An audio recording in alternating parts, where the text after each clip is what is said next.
Hey everybody, what's up? How are you doing?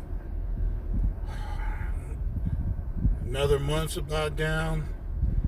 I think we're like in day 71 here in the lockdown here in Angeles.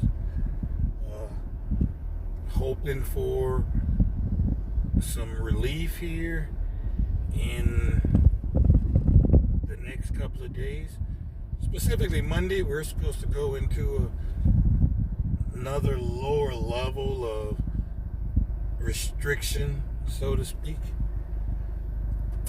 But just wanted to talk real quick and try to give my take and some explanations on what's up with these Small Business Administration loans. Remember, there are two loans, the PPP and the EIDL, two different, both loans from the SBA, emergency loans, but different categories. And basically, the EIDL loan was supposed to be a max of $2 million to be paid over 30 years at 3.75% interest. With the EIDL loan, the original application, the original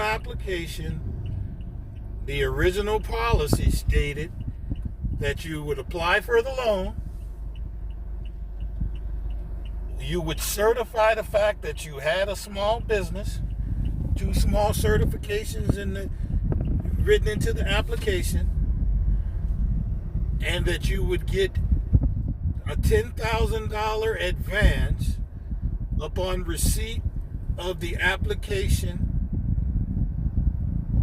and after the application was submitted, then you would get more documentation and be allowed to apply for the additional loan up to $2 million.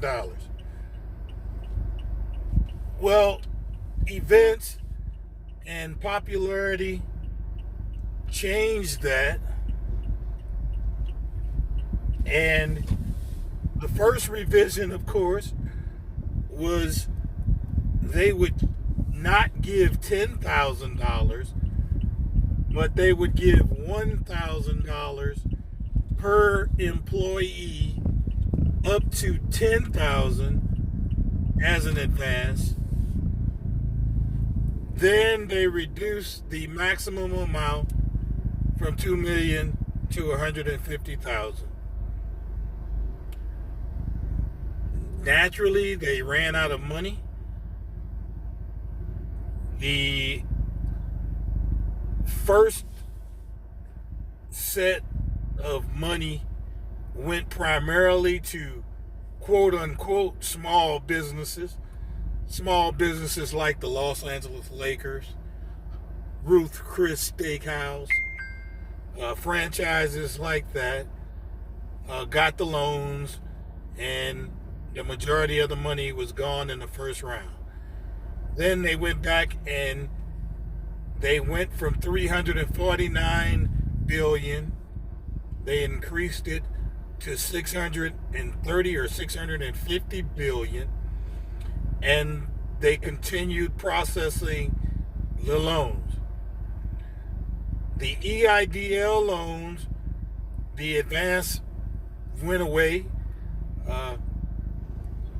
They stopped accepting applications for that after the first wave because they only expected maybe $7 billion of that to go to those advances. So, many of you who applied got the $1,000. I think the most that I've seen is $3,000, got the advance. Then they reduced the maximum amount from $2 million to $150,000. Naturally, they ran out of money. The first set of money went primarily to quote unquote small businesses like the Los Angeles Lakers, Ruth Chris Steakhouse, franchises like that got the loans, and they continued processing the loans. The EIDL loans, the advance went away. They stopped accepting applications for that after the first wave because they only expected maybe $7 billion of that to go to those advances. So, many of you who applied got the $1,000. Then they reviewed the additional paperwork, which it turns out what they basically didn't release or never let us know was that they were using your revenue and your cost of goods sold on your tax returns that were filed with the IRS for either 2019 or 2018 to determine eligibility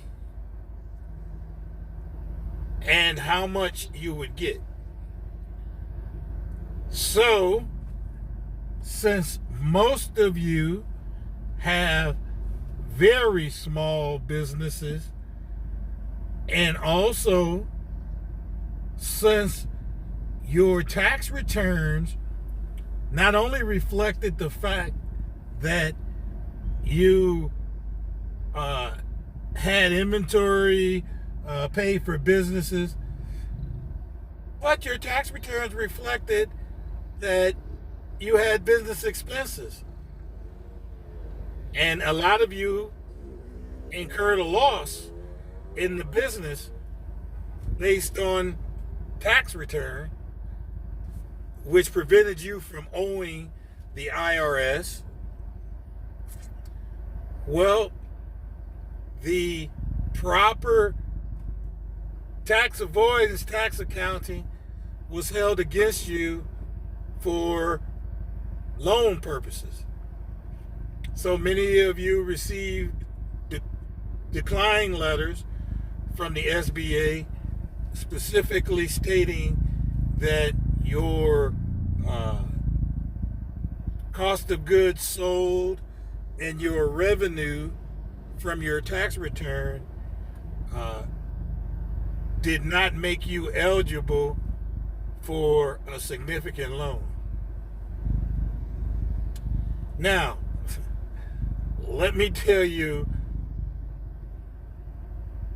what they did and what the thought process is.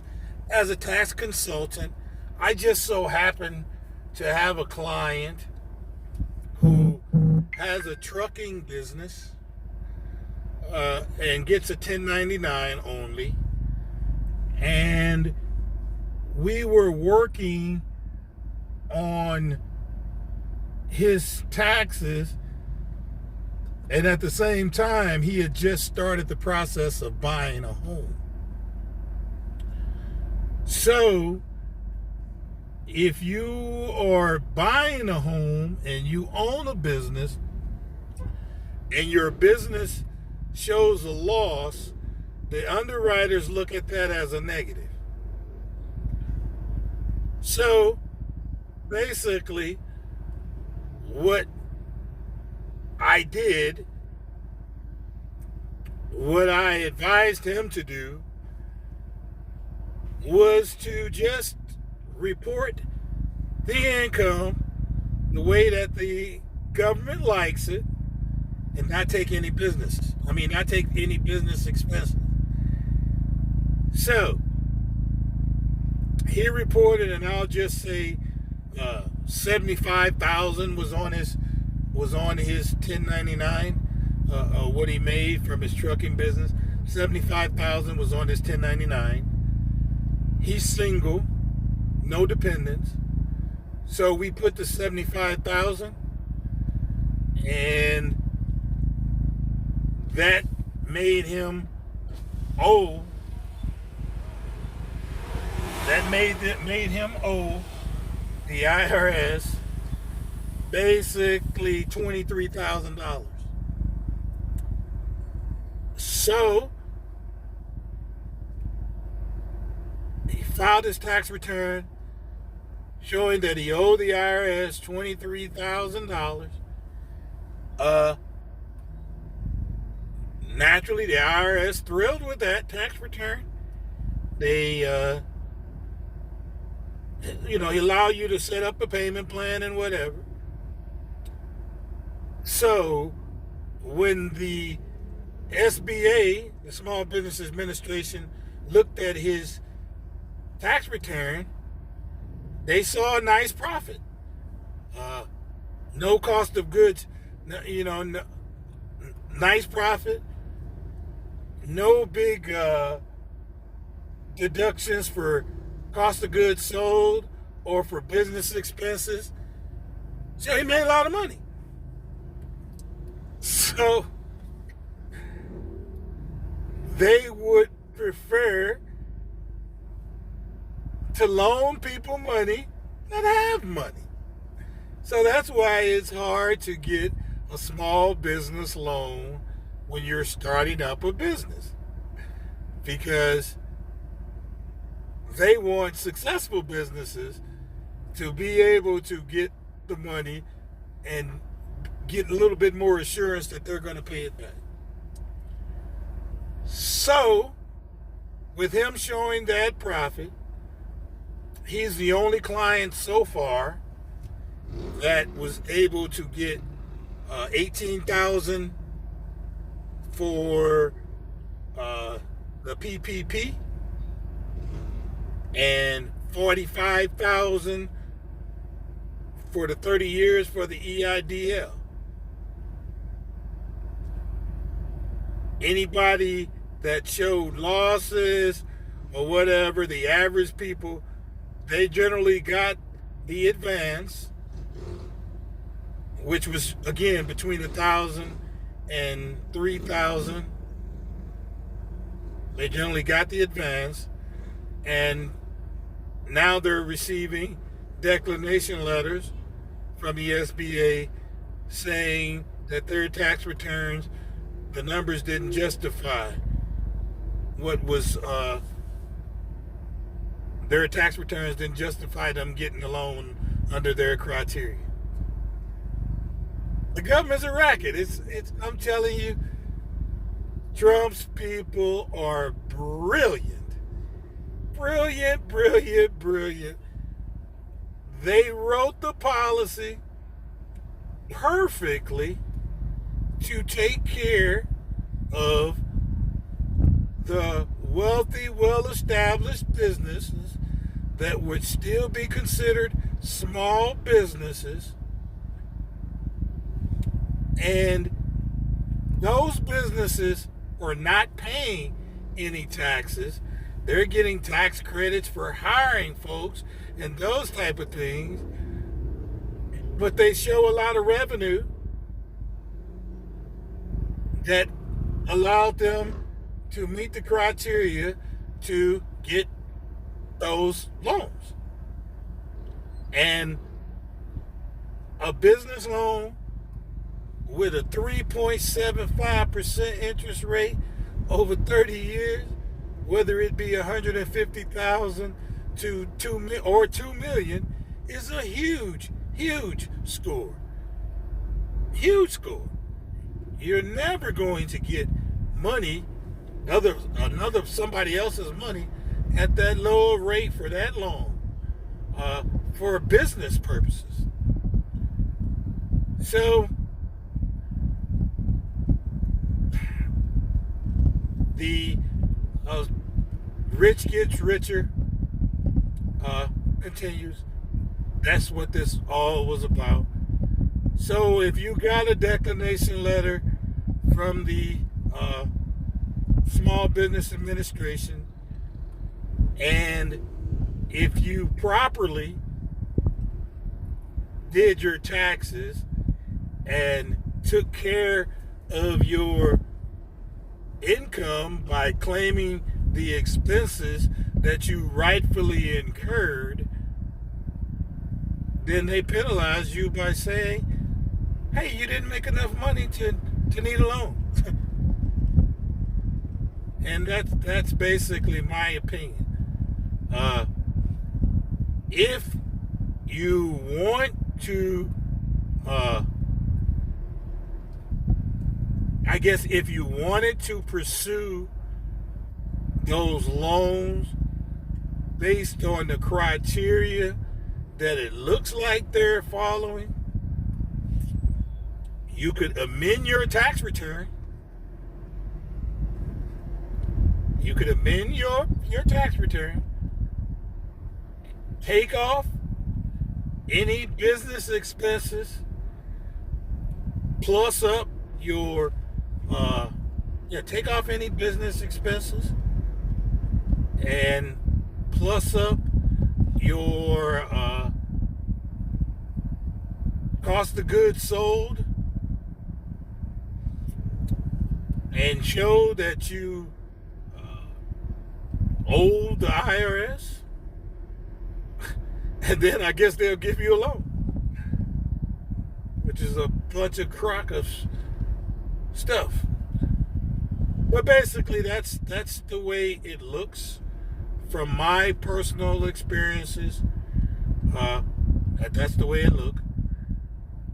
Again, I played with this thing. I had the whole gamut. So I have a corporation.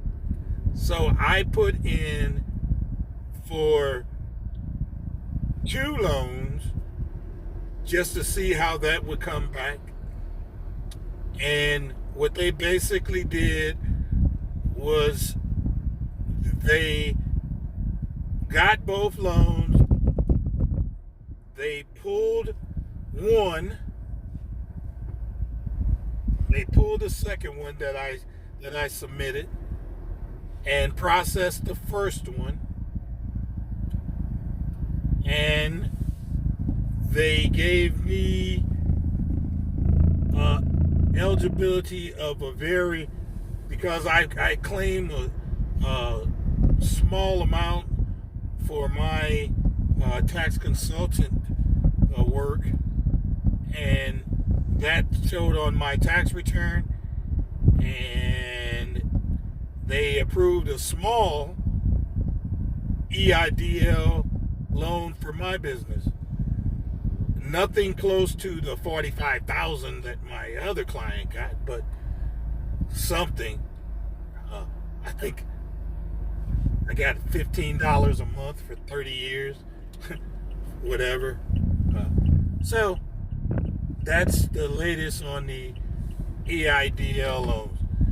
If you have any specific questions about your specific situation, if you have that declination letter and you want me to give you a more personal look at your situation and what you can do to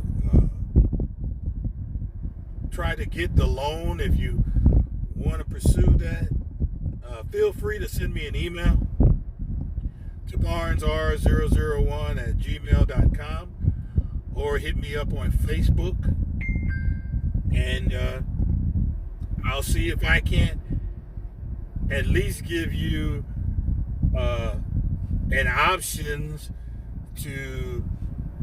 that you feel comfortable with, whether you want to pursue this or not.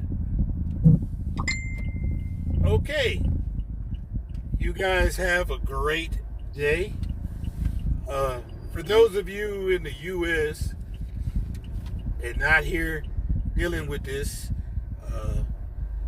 you guys talking about opening up the economy.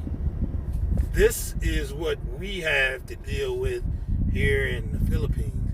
This is a home quarantine pass. Only one person in the household can go outside the house and shop. As of now,